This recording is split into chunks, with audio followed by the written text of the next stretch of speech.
Welcome back to the CNN Univision Democratic presidential debate live from Washington, D.C. And as we noted, Arizona will vote on Tuesday. We solicited questions from undecided Democratic voters there. One is from Amy Langefeld, who is a law professor from Chandler, Arizona, with a question for Senator Sanders. Women are the canaries in the coal mine of the conservative agenda. Our access to health care is at risk from the Federalist Society's remaking of the courts. Our lives are threatened by abusive partners' access to guns. Women are disproportionately affected by bail requirements, Social Security cuts, and cuts to public education. How will your cabinet ensure the best advice on issues that affect women's physical and financial health? Thank you. My cabinet, my administration will look like America. Last I heard, over half of the people in America are women, and that will be the representation in my cabinet and my administration. And in terms of policies, unlike Joe, I have consistently believed, and have a 100% lifetime voting record from groups like NARAL, that it is a woman's right to control her own body, not the government. I have believed that we have got to move aggressively to deal with domestic violence in this country. I have aggressively and I think effectively made the case that we cannot have women in America earning 80 cents on the dollar compared to men, and if you're a minority woman, it's 50 or 60 cents on the dollar. We need to have universal, affordable, high-quality child care so women who are single or married can go off to work and know that their kids are going to be well taken care of. So I think if you look at my agenda, which is on BernieSanders.com, what you will find, it is a very strong agenda in fighting for the rights of women who today are under incredible political assault by Trump and Republican governors all across this country. Vice President Biden. I will respond to that? Please. Yes, thank you. Number one, I agree with the question and the underlying premise of Amy's question. Number one, I committed that if I'm elected president and have an opportunity to appoint someone to the courts, I'll appoint the first black woman to the courts. It's required that they have representation now. It's long overdue. Secondly, if I'm elected president, my cabinet, my administration will look like the country. And I commit that I will, in fact, I'll pick a woman to be vice president. There are a number of women who are qualified to be president tomorrow.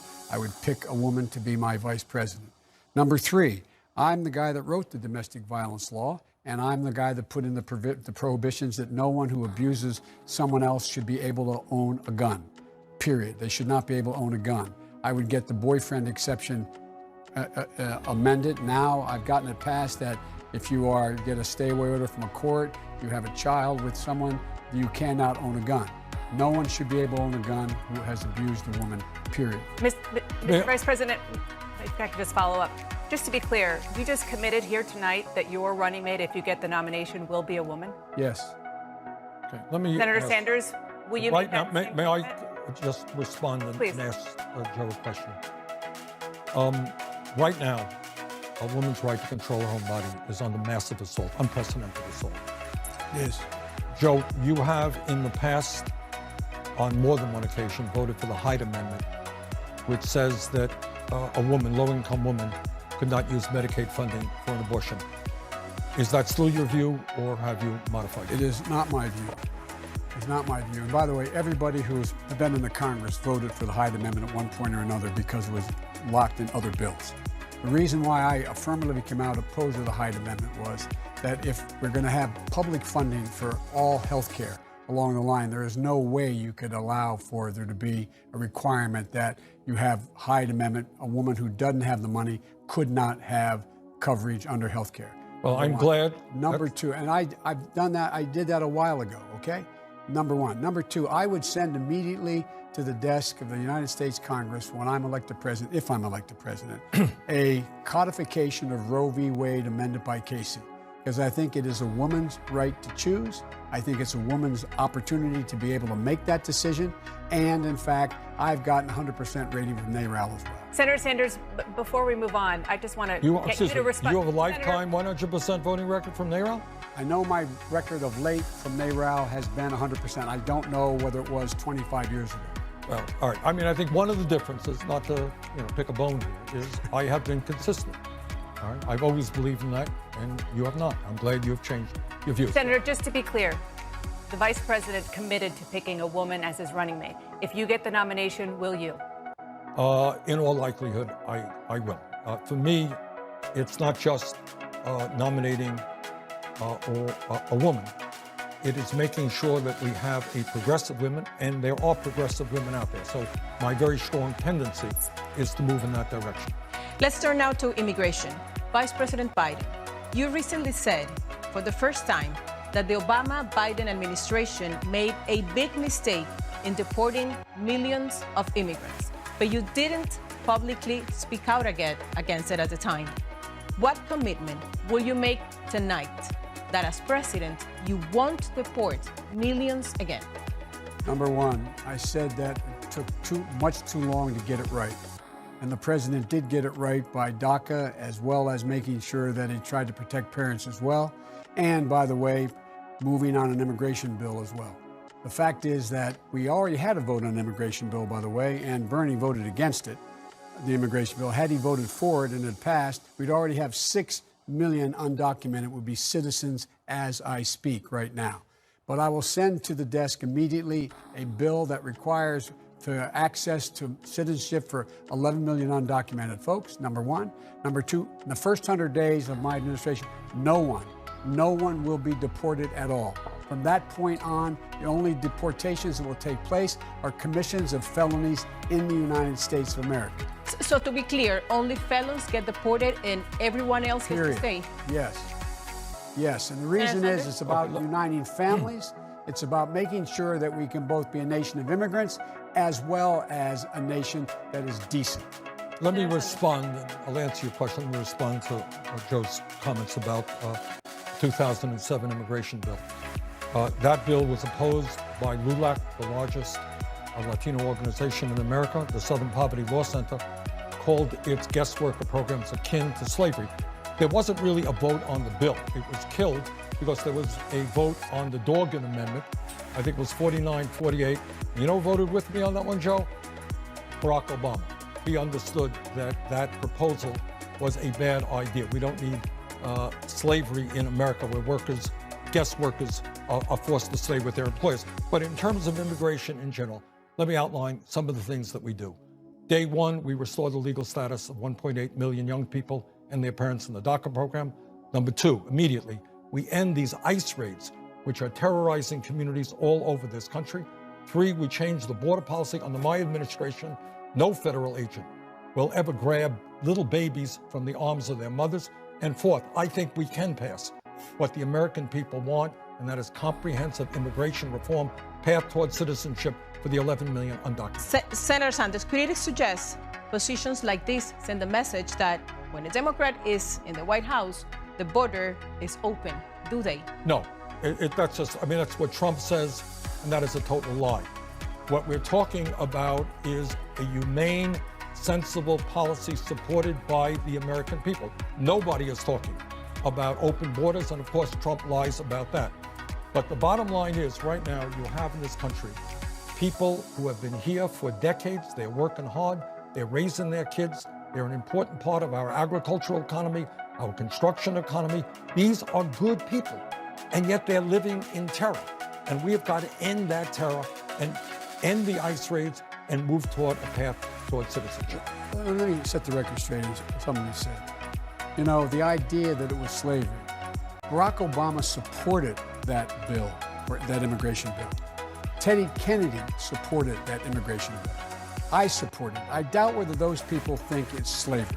Well, and by the way, right after his vote against that, he went on the Lou Dobbs show and continued to canard that they're taking jobs. These immigrants are taking jobs from America, which is one of the Republican canards, right after that vote, that no vote. And so, come on, This is, you think Ted Kennedy is for slavery? You think I was for slavery? You think people voted for it for slavery? And with regard to your issue, your question relative to whether or not I would deal with supporting the border. Look, we can deal with securing the border by national technical means. All the bad things are coming through ports of entry right now. We don't need a wall. And by the way, I would immediately, as president, surge to the border. I would end this notion for the first time in history that people seeking asylum have to be in squalor on the other side of the river and in a desperate situation. They should be able to come to the United States and have a judgment made as whether or not they qualify. I would also surge to the border. Immigration judges to make decisions immediately. And no one would be put in jail while waiting for their hearing. Senator Sanders? That's kind of what I've been saying throughout the entire campaign. So what we need is, at the border, hundreds of administrative judges. We need to deal with people who are seeking asylum based on international law. We need not to be dividing children from their parents and dividing families up. We need a humane border policy.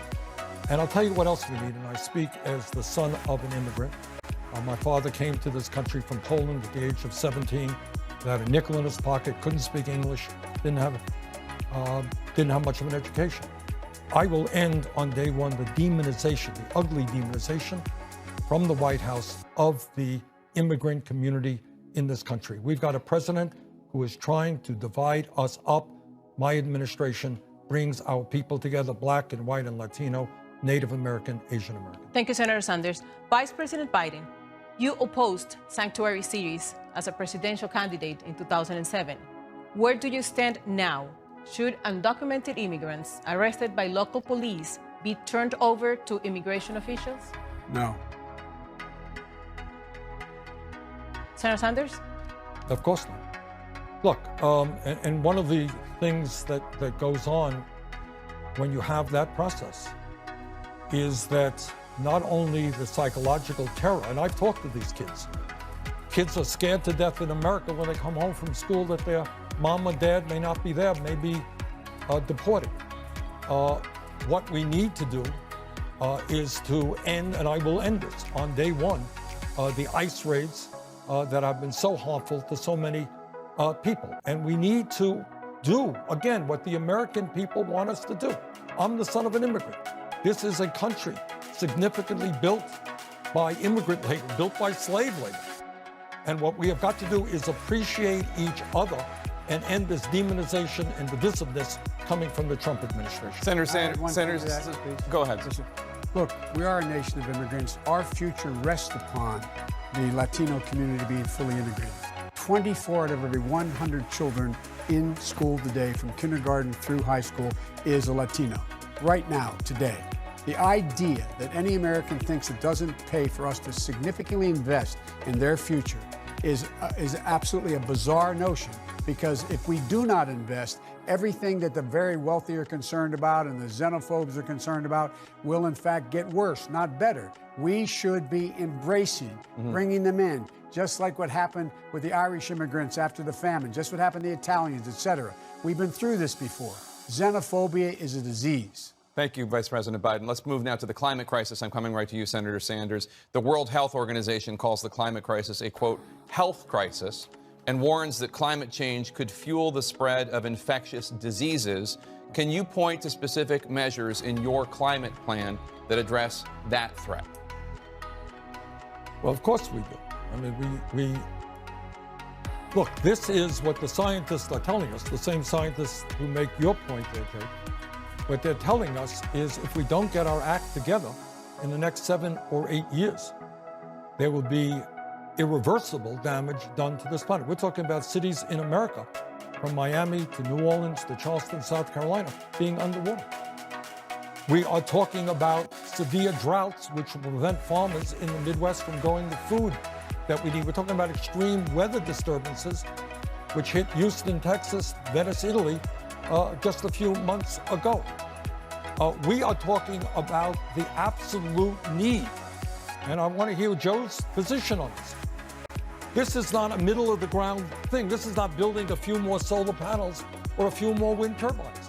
What this is about is transforming our energy system as quickly as we humanly can away from fossil fuel. It is insane that we continue to have fracking in America. It is absurd that we give tens of billions of dollars a year in tax breaks and subsidies to the fossil fuel industry. This has got to end, and end now if we love our kids and future generations. Vice President Biden? First thing that President Obama and I were summoned to the the Defense Department for was to meet with all the chiefs. The single greatest threat to our national security, they said, is climate change. Single greatest threat to our national security. Because as populations have to move, because they can no longer live where they are, because their islands are sinking, because you saw what happened in Darfur with the change in weather patterns and the desert there, it causes war, it causes great migrations. They said that's the single biggest problem. Number two, there's an awful lot of people today who are in fact getting ill because of the changes in the environment, particularly up where Bernie lives. There's nothing to do with him, but up in the Northeast, because you have everything from beetle infestation and a whole range of things that are causing diseases as well, in addition to eliminating foliage. So, Vice President Biden, let me ask you then. You talk about this being the number one crisis. Yes. They told you at the Pentagon. The price tag for your climate plan is about $1.7 trillion. That's about $14 trillion less than Senator Sanders wants to spend on this. Is your plan ambitious enough to tackle this crisis? Yes, it is ambitious enough to tackle the crisis, because go to joebiden.com, I lay out the first 13 things I would do immediately upon being elected.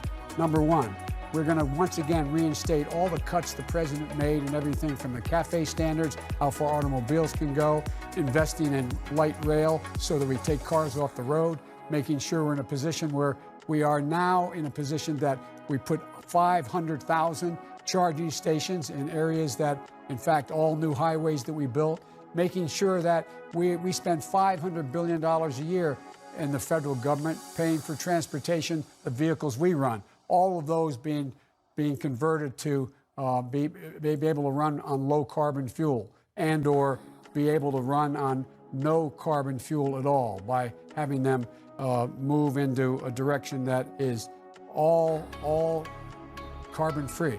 We can do these things. We can lay down the tracks where nothing can be changed by the next president or following president, the one beyond that. In addition to that, we also have to, I would immediately rejoin the Paris Climate Accord, which I helped put together. I would call the 100 nations, over 100 nations, but the 100 major polluters to the United States in the first 100 days to up the ante and make it clear that, in fact, if they didn't, there'd be a price to pay. And lastly, I would be right now organizing the hemisphere and the world to provide $20 billion for the Amazon, for Brazil, no longer to burn the Amazon so they could have forests. No longer forest, but they could have farming, and say, this is what we're going to do. They absorb more carbon in the Amazon and the region that's burning now than we emit in one entire year per year. Thank you, Mr. Vice President. Senator Sanders? All well and good, but nowhere near enough. I mean, you mentioned we started this debate talking about a warlike situation in terms of the coronavirus. And we said we have to act accordingly. You said it. I think you're right. I said it. We have to act dramatically, boldly, if we're going to save lives in this country and around the world. I look at climate change in exactly the same way. It's not a question of re-entering the Paris Accord. That's fine. Who cares? It's not a big deal. The deal right now is, do we have the courage? And this gets back to the point I'm trying to make all night long. Do we take on the healthcare industry and tell them their profits are not more important than healthcare for all? Do we take on the fossil fuel industry? Look, in terms of the fossil fuel industry, these guys have been lying. They've been lying for years, like the tobacco industry lied 50 years ago. Oh, we don't know if fossil fuels, if oil and carbon emissions are causing climate change. They knew. ExxonMobil knew. They lied. In fact, I think they should be held criminally accountable. But this, Jake, is an issue of enormous consequence. What Joe is saying goes nowhere near enough. It's not a question of money. Give me a minute here. We have time to talk about this. This is a world-shaking event. I understand. I just want to give him a chance to respond, and then we can come fine. back Let's to you. stay on. We're staying on this issue. Number one, no more subsidies for fossil fuel industry. No more drilling on federal lands. No more drilling, including offshore. No ability for the oil industry to continue to drill, period. Ends. Number one. Number two, we're in a situation as well where we cannot, we are able to move rapidly to change the dynamic in terms of what we can do to set in motion. The fact that he says climate change, Paris Accord doesn't mean much. We could get everything exactly right. We're 15% of the problem. 85% of the problem is over there. We need someone who can deal internationally. We need someone who can bring the world together again. We need someone who can move in a direction that, in fact, if you violate the commitment you make, you will pay an economic price for it, like what's happening in China. They're exporting coal, significant coal. Thank you. Look, obviously, the Paris Accord is useful, but it doesn't go anywhere. If you're laughing, Joe, then you're missing the point. This is an existential crisis. Bingo. You talk about, I'm talking about stopping fracking as soon as we possibly can. I'm talking about telling the fossil fuel industry that they are going to stop destroying this planet. No ifs, buts, and maybes about it. I'm talking about speaking to China. Well, I'm not sure your proposal does that. I'm talking about speaking to China, to Russia, to countries all over the world. And in this moment, making the point that instead of spending $1.8 trillion on weapons of destruction designed to kill each other, maybe we should pool our resources and fight our common enemy, which is climate change. I know your heart is in the right place, but this requires dramatic, bold action. We've got to take on the fossil fuel industry. Your plan does not do that. My plan takes on the fossil fuel industry and it unites the world. He just got finished saying, what's he going to do? He's going to bring these countries together, make it clear to them. I'm saying we bring them together, make them live up to the commitments. If they don't live up to the commitments, they pay a financial price for it. They pay an economic price for it because we can do everything. My state is 3 feet above sea level. I don't need a lecture on what's going to happen about rising seas. I know what happens. I watched the whole Delmarva Peninsula, just like it is in South Carolina and the rest. Something I know a little bit about. I wrote the first climate change bill that was in the Congress, which PolitiFact said was a game changer. I'm the guy who came along and said with Dick Lugar that we're going to trade, we'll forgive your debt if you don't cut down your forest. I've been way ahead of this curve. This idea that all of a sudden Bernie found this out is amazing to me. Senator Sanders? Now, Bernie didn't find it out. Bernie is listening to the scientists. And what, you're talking about making countries around the world fulfill their commitments. Those commitments are not enough. What this moment is about, Joe, is that the scientists are telling us they underestimated the severity of the crisis. They were wrong. The problem is more severe. So all that I'm saying right here is that we are fighting for the future of this planet, for the well-being of our kids and future generations. You cannot continue, as I understand Joe believes, to continue fracking. Correct me if I am wrong. What we need to do right now is bring the world together, tell the fossil fuel industry that we are going to move aggressively to wind, solar, sustainable energies, and energy efficiency. Thank you, Senator. No new fracking. And by the way, on the Recovery Act, I was able to make sure we invested $90 billion in making sure we brought down the price of solar and wind that is lower than the price of coal. That's why not another new coal plant will be built. I did that while you were watching.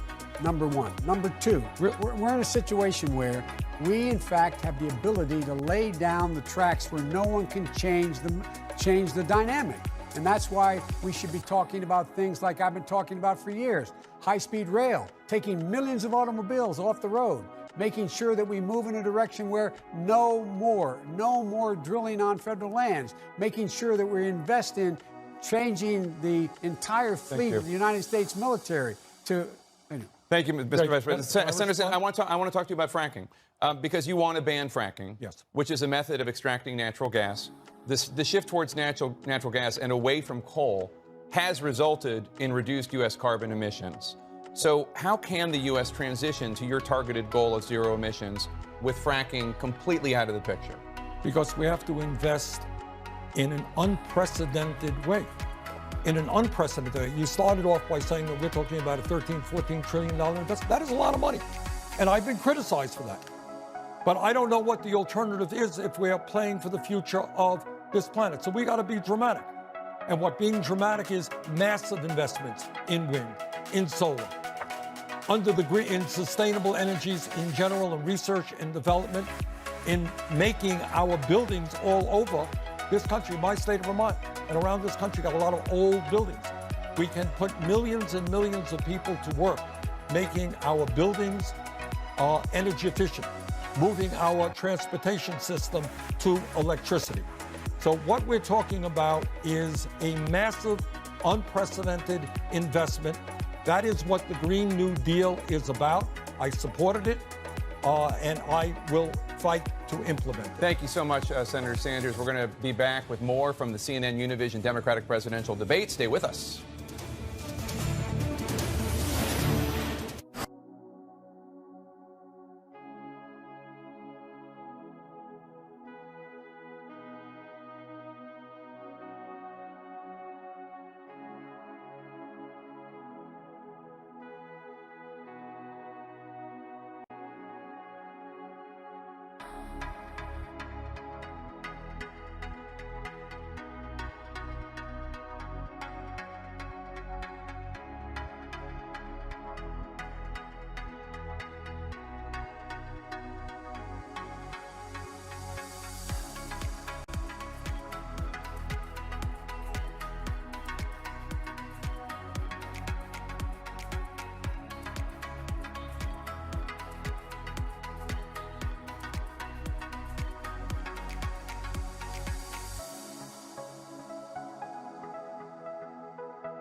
Welcome back to the CNN Univision Democratic presidential debate on Tuesday. Voters in Arizona, Ohio, Illinois, and Florida will cast their votes in the Democratic primary. Here's Univision's Ilia Calderon. Thank you, Jake. Let's move now to foreign policy. Senator Sanders, there are about 1.5 million Cuban Americans living in Florida right now. Why would they vote for you when they hear you praise a program of Fidel Castro, a dictator who jailed, tortured, and killed thousands of Cubans? I have opposed authoritarianism, whether it's in Cuba, whether it's in Saudi Arabia, whether it's in China, or whether it is in Russia.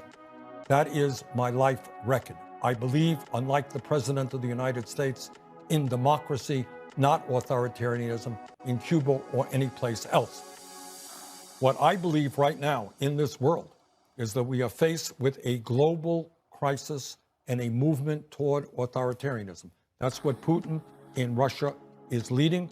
That's what MBS in Saudi Arabia is leading. And as President of the United States, unlike Donald Trump, I will put the flag down and say that in this country and in this world, we have got to move toward democracy and human rights. That is my view and has always been my view. To be clear, Senator Sanders, Cuba has been a dictatorship for decades. Shouldn't we judge dictators by the violation of human rights and not by any of their alleged achievements? Well, I think you can make the same point about China. China is undoubtedly an authoritarian society, okay? But would anybody deny, any economists deny, that extreme poverty in China today is much less than what it was 40 or 50 years ago? That's a fact. So I think we condemn authoritarianism, whether it's in China, Russia, Cuba, any place else. But to simply say that nothing ever done by any of those administrations had a positive impact on their people would, I think, be incorrect. Vice President Biden, you have criticized Senator Sanders for praising Castro's education system.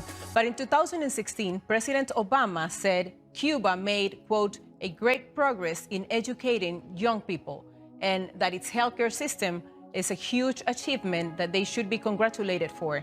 How is that different from what Senator Sanders has said? He was trying to change Cuban policy so the Cuban people would get out from under the thumb of the Castro and his brother. That is to change the policy so that we could impact on Cuba's policy by getting them opened up. That was about. But the praising of the Sandinistas, the praising of Cuba, the praising just now of China. China is an authoritarian dictatorship. That's what it is. We have to deal with them because they're there. But the idea that they, in fact, have increased the wealth of people in that country, it's been marginal, the change that's taken place. It is still, they have 1 million Uyghurs, 1 million Muslims in prison camps in the West. You see what's happening in Hong Kong today. And by the way, the idea that he praised the Soviet Union when it was the Soviet Union about the things that they had done well. They're an awful dictatorship killing millions and millions of people. And in addition to that, we have a circumstance where after the election was all over and we knew what was done by the Russians now in interfering with our elections, this man voted against sanctioning Russia for interference in our elections. I don't get it. Well, what you don't get, and this is exactly what the problem with politics is about. All right, question. Did China make progress in ending extreme poverty over the last 50 years? Yes or no? That's like saying Jack the Ripper. No, it's not. Yes, it is. This is the problem. Yes, it is. This is the problem. We can't talk. I know there's a political line. I understand. China's terrible, awful, nothing ever good. Russia, blah, blah, blah. But the fact of the matter is, China, of course, is an authoritarian society. That's what I just said. It's a dictatorship. That's what I just said 5 minutes ago, you know? And by the way, you know, the question that was asked quoted Barack Obama. President Obama was more generous in his praise of what Cuba did in healthcare and education than I was. I was talking about a program 60 years ago in the first year of the Castro revolution. So the bottom line is that I think it's a little bit absurd if we're going to look at the world the way it is. Of course, we are opposed to authoritarian. And by the way, you know, before it was considered good policy, good idea. I was condemning the dictatorship in Saudi Arabia when a lot of other people in Washington What name? I was condemning the dictatorship in the UAE. You were not. Thank you, Senator Yes, I Sanders. was. Vice President Biden. Look, the idea of occasionally saying something nice about a country is one thing. The idea of praising a country that is violating human rights around the world is, in fact, makes our allies wonder what's going on. What do you think the South Koreans think when he praises China like that? What do you think the Australians believe in the shadow of China? What do you think is happening in Indonesia in the shadow of China? What do you think is happening in terms of Japan in the shadow of China? Words matter. These are flat-out dictators, period. And they should be called for it, straight up. We may have to work out, for example, I was able to help negotiate a new START agreement with Russia. Not because I like Putin. The guy's a thug. Mr. Vice President, sticking with foreign policy, you acknowledge that your support and vote for the Iraq War was a mistake. What lessons did you learn from that mistake, and how might those lessons influence your foreign policy decision-making as president? I learned I can't take the word of a president when, in fact, they assured me that he would not use force. Remember the context. The context was the United Nations Security Council was going to vote to insist that we allow inspectors in to determine whether or not they were, in fact, producing nuclear weapons or weapons of mass destruction. They were not. And what's the first thing that happened when we got elected? President Obama turned to me and said, get those troops out of there. I was responsible for getting 150,000 combat troops out of Iraq. I admitted 14 years ago was a mistake to have trusted him.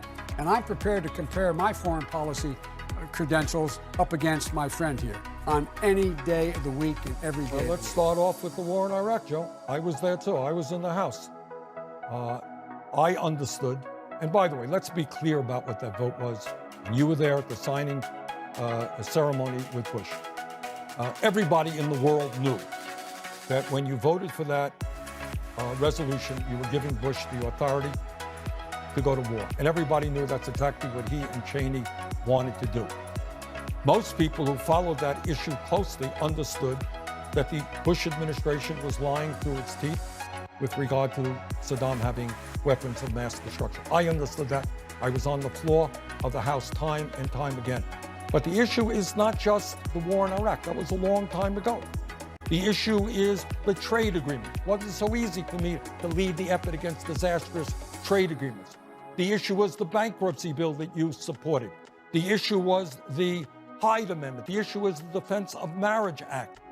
The issue is whether or not in difficult times, and God knows these are difficult times, we're going to have the courage to take on powerful special interest and do what's right for the working families of this country. Why did you vote not to sanction the Russians? You know why? Because that had everything. You keep talking about Iran. That was tied to Iran. Russia was in Iran. I think John Kerry indicated his support for what I did. That was undermining the Iranian agreement. That's why. Not true. That's why. And that's the only reason why. I have condemned Russia time and time again. Vice President Biden.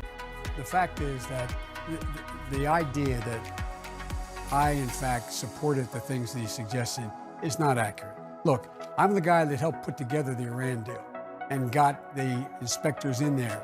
That was my chief of staff was the guy, my foreign policy guy, doing that negotiation.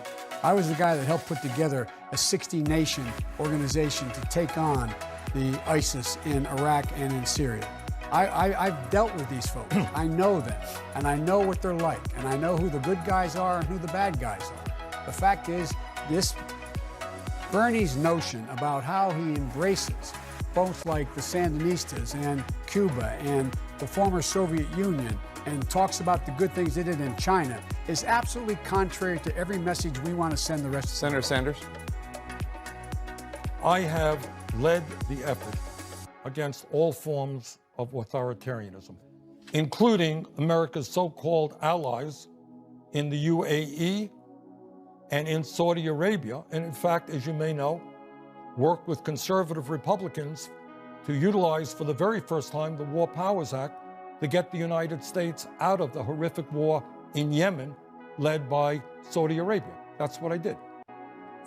So my view is that in a world moving toward authoritarianism, the United States has got to be the leader where people all over the world look to us Thank you, Senator. for guidance. Thank you, gentlemen. I want to change topics and ask each of you about some of your vulnerabilities in this election, starting with you, Vice President Biden. Senator Sanders has won more of the Hispanic vote than you in several key states so far. In fact, he doubled your support in California among Hispanics. He almost tripled it in Nevada. So why is your message not resonating with Hispanic voters? Well, look, my message is resonating across the board. Every single state we've been in, there's been a significant turnout. In Virginia, turnout was up 70%. They voted for me. He didn't bring them out. I brought them out. And number two, look what's happened in Mississippi. Look what's happened in North Carolina. Look what's happened in Washington State. Look what's happened across the board. Why is it that I'm winning all those places? What's the reason? What's the reason? The reason is because they know I am a Democrat with a capital D who in fact believes that our base is the base of the Democratic Party, which are hardworking men and women who in fact are high school educated, African Americans and minorities, including Hispanics, but all minorities, suburban women, people who in fact have a sense of our place in the world. That's why I am winning, not just winning, but overwhelmingly winning. Not even close in these places. Senator, Well, you didn't Senator quite Sanders, win. Senator Sanders, let me just follow up with you about an issue that you're having. For the second consecutive presidential election, you're struggling to gain wide support from African Americans. Why is your message not resonating with African American voters? Here is what I believe is happening, and this is an important point, and why I decided to run for president. I think it's imperative that we defeat Trump. I think our campaign of a biracial, bigenerational, multi-generational grassroots movement is the way to do it. Now, we have won some states. Joe has won more states than I have. But here's what we are winning. We are winning the ideological struggle, even in states like Mississippi, where Joe won a major victory. Turns out that a pretty good majority of the folks there believe in Medicare for all. And that's true in almost every state in this country. And the other issue that we don't talk enough about is we are winning the generational struggle. Depending on the state, we're winning people 50 years of age or younger, big time people 30 years of age and younger. I frankly have my doubts. Look, if I lose this thing, Joe wins, Joe, I will be there for you. But I have my doubts about how you win a general election against Trump. Will be a very, very tough opponent unless you have energy, excitement, the largest voter turnout in history. And to do that, you are going to have to bring young people who are not great voters. They don't vote in the kinds of numbers they should into the political process. You're going to have to bring Latinos who are great people who have the agenda that we need, but also don't vote in the numbers that we need. I have my doubts that Vice President Biden's campaign can generate that energy and excitement and that voter turnout. I will do that. And by the way, just get this straight. The energy and excitement that's taken place so far has been for me. 70% turnout increase in Virginia. I can go down the list. They're coming out for me. And I didn't even have the money to compete with this man in those states. I virtually had no money. The press kept saying Biden has no money. And they were right. Biden had no money. And the idea, why are they doing that? The reason they're doing that is because they understand I know what has to happen, that I know what needs to be done. And by the way, the idea that everybody supports Medicare for all, he still hasn't indicated how much it's going to cost people. He's yet to know exactly what's going to. So here's my point. People don't know the detail at all. And the fact is, I am winning overwhelmingly among Democratic constituencies across the board. Thank you, Mr. Vice President. We're going to be right back with more from the CNN Univision Democratic presidential debate.